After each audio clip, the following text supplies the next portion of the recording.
আপনের চেয়ে পর ভালা, পরের চেয়ে জঙ্গল ভালা, জঙ্গলে গেলে বান্দর বলে তুই কোন সালা। নতুন বাংলাদেশ যেই স্বপ্ন দেখে হাজার হাজার ছাত্র জনতা জীবন দিয়েছে, লড়াই সংগ্রাম চালিয়েছে, তো তাদের মৃত্যুর পর একটা শ্রেণী যাদেরকে আমরা এখন সমন্বয়ক হিসেবে দেখছি, এদের মধ্যে অনেকে এখন পর্যন্ত আপনার খুব বেশি সুযোগ সুবিধা না পেলেও কিছু কিছু জায়গায় কিছু কিছু সমন্বয়করা ব্যাপক সুযোগ সুবিধা নিচ্ছেন। ইভেন এত দ্রুত অনৈতিক কর্মকাণ্ডে জড়িয়ে গেছেন, তো মানুষের মধ্যে প্রশ্ন উঠছে, এরা চালাবে দেশ? এদের হাতে বাংলাদেশ নিরাপদ? এদেরকে আমরা নেতৃত্বে দিব? তবে আমি আমার জায়গা থেকে বলতে চাই, দেখেন, এরকম দুই চারটা ছিটাফোঁটা থাকবেই, বাট ছিটাফোঁটাগুলারে শাস্তিমূলক ব্যবস্থার মধ্যে আনতে হবে। আর বাকি যারা টিম মেম্বার আছেন, আপনাদেরকেও বিষয়গুলোতে একটু সচেতনতা রাখতে হবে। নয়তো সমন্বয়করা যখন এভাবে গ্রেপ্তার হয়, ছবি ফেসবুকে আসে, তখন বিষয়টা অনেকটা নেগেটিভ হয়, এই আন্দোলনকে প্রশ্নবিদ্ধ করে। ঘটনার প্রেক্ষাপট হচ্ছে ময়মনসিংহের ফুলপুরে ভারতীয় চিনি এবং জিরা মজুদের অভিযোগে দুই সমন্বয়কে গ্রেপ্তার করেছে যৌথ বাহিনী। গ্রেপ্তারকৃত সমন্বয়করা হলেন জিল্লুর রহমান হৃদয় এবং মাসুদ রানা। আপনার আজকে বিকেলে পৌর শহরের আমুয়াকান্দা বাজার এলাকায় যৌথ বাহিনীর একটা অভিযান চলে। সেখানে ভারতীয় যেই পণ্য আছে সেই পণ্যসহ তাদেরকে গ্রেপ্তার করা হয়েছে। ফুলপুর থানার ওসি সৈয়দ আব্দুল হাদি তিনি বিষয়টি নিশ্চিত করে জানান, গোপন সংবাদের ভিত্তিতে সেনাবাহিনীর মেজর যিনি আছেন ইব্রাহিম ভাই, ওনার নেতৃত্বে যৌথ বাহিনী একটা অভিযান চালায়।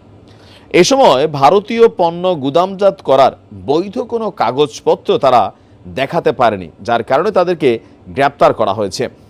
তাদেরকে গ্রেপ্তারের সাথে 120 বস্তা চিনি, 15 বস্তা জিরা এগুলোকে জব্দ করেছে যৌথ বাহিনী।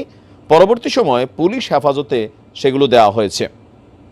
তো তাদের বিরুদ্ধে অলরেডি ভারতীয় মাল চোরাচালানের বিশেষ ক্ষমতা আইনে ফুলপুর থানায় একটি মামলাও করা হয়েছে।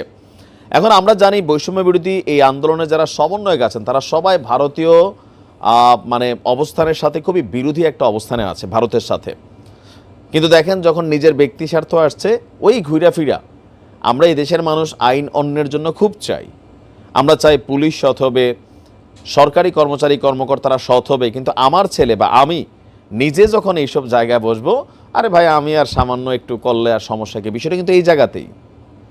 আইনটা অন্যের বেলায় যখন কোনো ঘটনা ঘটে আমরা বলি গজব, আর নিজের বেলার উপর যখন ঘটনা ঘটে তখন আমরা বলি কি, এটা আমার পরীক্ষা নেওয়া হচ্ছে। একদিকে সমন্বয়কদের এক শ্রেণী তারা দিনরাত চেষ্টা করে যাচ্ছে যে বাংলাদেশকে যে অবস্থানে আছে সেখান থেকে নতুন একটা রাস্তার দিকে নিয়ে যেতে। আগামী দিনে দেশে লুটপাট থাকবে না, দুর্নীতি থাকবে না, চুরি চোট্টামি থাকবে না, রাজনীতিতে সংস্কার আসবে, দেশের সিস্টেমের মধ্যে সংস্কার আসবে। আবার আরেক শ্রেণী, এই যে এরকম বহুত ঘটনা কিন্তু বাংলাদেশে ঘটছে কম বেশি, সবগুলো হয়তো আমরা গণমাধ্যমে দেখি না। অনেক সমন্বয়কের নামে তদবির, তদবির বাণিজ্য, চাঁদাবাজি, টুকিটাকি এগুলো অনেক জায়গায় হচ্ছে, আমরা ফেসবুকে পোস্টে দেখি। বাট ওইগুলোর সত্যতা সম্পর্কে এতদিন কথা বলা না গেলেও আজকে যখন আমরা দেখলাম এই ঘটনা, পুরো সমন্বয়ক হিসেবে তারা যেহেতু তাদেরকে পরিচয় দেয়, বাকিদেরকেও কিন্তু প্রশ্নবিদ্ধ করেছে এই দুইজন। সো এদেরকে দ্রুত বহিষ্কার করতে হবে যদি এরা কোনো গ্রুপের মধ্যে থাকে। আর পাশাপাশি বাকি যারা আছেন রাষ্ট্র মেরামতের কাজে, সংস্কারের কাজে নিজেদেরকে, রাজনৈতিক দলগুলোকে যেমন আমরা আহ্বান জানাচ্ছি নিজেদের মধ্যে সংস্কার আনেন, তো সমন্বয়কদের মধ্যে সংস্কার থাকতে হবে, লোভের ঊর্ধ্বে থাকতে হবে। আপনারা যে কাজটা করছেন এটা দেশ দুই একটা অপরাধ টাইপের হয়ে গেল। তো যাই হোক, দেখা যাক এটা নিয়ে আর কি হয়। ভালো থাকুন।